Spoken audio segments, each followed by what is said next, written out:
tentunya pada saat Nabi Ibrahim alaihissalam mimpi menyembelih Ismail alaihissalatu wassalam, kemudian beliau ingin menjalankan mimpinya, dan mimpi nabi-nabi adalah wahyu. Beda sama kita. Kalau kita itu ada dua, bisa ru'ya sadiqah, bisa mimpi benar. Kalau Bapak Ibu mimpinya yang baik-baik, mimpi melihat Ka'bah, mimpi masuk surga, mimpi yang mengerjakan amal saleh dari Allah Subhanahu wa taala. Tapi kalau hilm, mimpi dari syaitan, ya, mimpi jatuh dari jurang, mimpi melakukan kemaksiatan, ini dari syaitan gitu ya. Kalau nabi-nabi semua mimpinya adalah benar, wahyu. Maka iblis datang menjelma lalu menggoda Nabi Ibrahim AS agar jangan sampai menyembelih anaknya menjalankan mimpi itu. Maka Nabi Ibrahim melempar 7 kerikil kepada syaitan. Di titik pertama syaitannya pergi.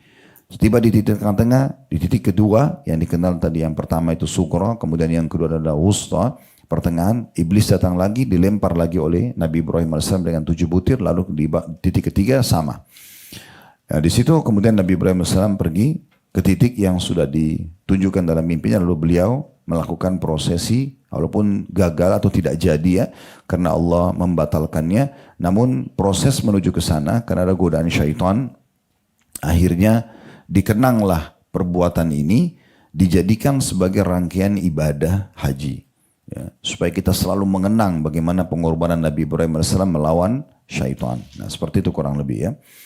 Kemudian juga pelajaran yang selanjutnya yang bisa diambil yang ketiga adalah jumrah itu dengan 7 batu kerikil.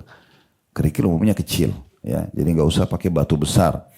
Boleh diambil di wilayah Muzdalifah di malam hari, boleh juga diambil di dekat tempat jumrah, nggak ada masalah. Ya, bukan harus diambil di sekitar tenda kita, tapi boleh diambil di tempat-tempat lain, nggak ada masalah. Intinya 7 butir. Dan diikuti setiap kali 1 batu dengan takbir. Allahu Akbar, lempar. Allahu Akbar, lempar. Gitu ya. Sekarang Alhamdulillah sudah sangat nyaman ya. Tempat jumrah itu sampai berapa lantai gitu ya. Dan tiangnya cukup besar. Sehingga karena orang mengelilingi kan jumrah itu. Kalau orang yang melempar dari sebelah sini, misalnya timur, maka yang barat tidak kena lemparan batu. Kalau dulu, waktu saya masih mahasiswa, tiangnya cuma 1 kecil. Jadi kadang-kadang orang kalau lempar bisa luput, lepas ke sana gitu ya. Dan kadang-kadang tempatnya bahkan cuma 1 lantai di masa itu. Tahun 90-an, tahun 80-an itu ya. Sekarang Alhamdulillah kita sudah bisa naik eskalator. Kalau kita khawatir dibawa padat, kita naik lantai 2, lantai 3 gitu ya. Kami biasa bawa jemaah memang yusur yang paling atas supaya lebih nyaman gitu ya. Lebih mudah. Tapi intinya melempar jumrah dengan 7 butir sambil mengucapkan Allahu Akbar. Yang luar biasa, walaupun di hadis ini tidak disebutkan keutamaannya.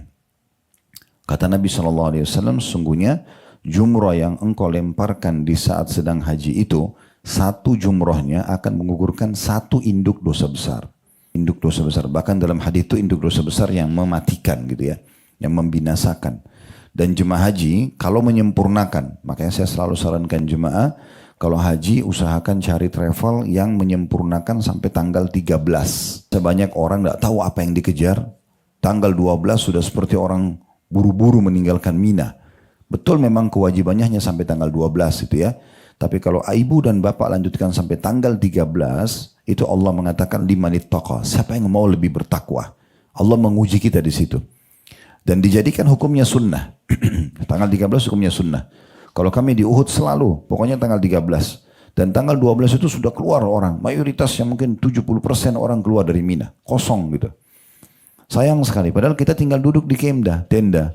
Seperti biasa. Sholat duhur di waktu duhur 2 rakaat. Sholat asar di waktu asar 2 rakaat. Maghrib 3 rakaat. Isya juga 2 rakaat di waktu isya. Kemudian kita cuma jumrah sebenarnya.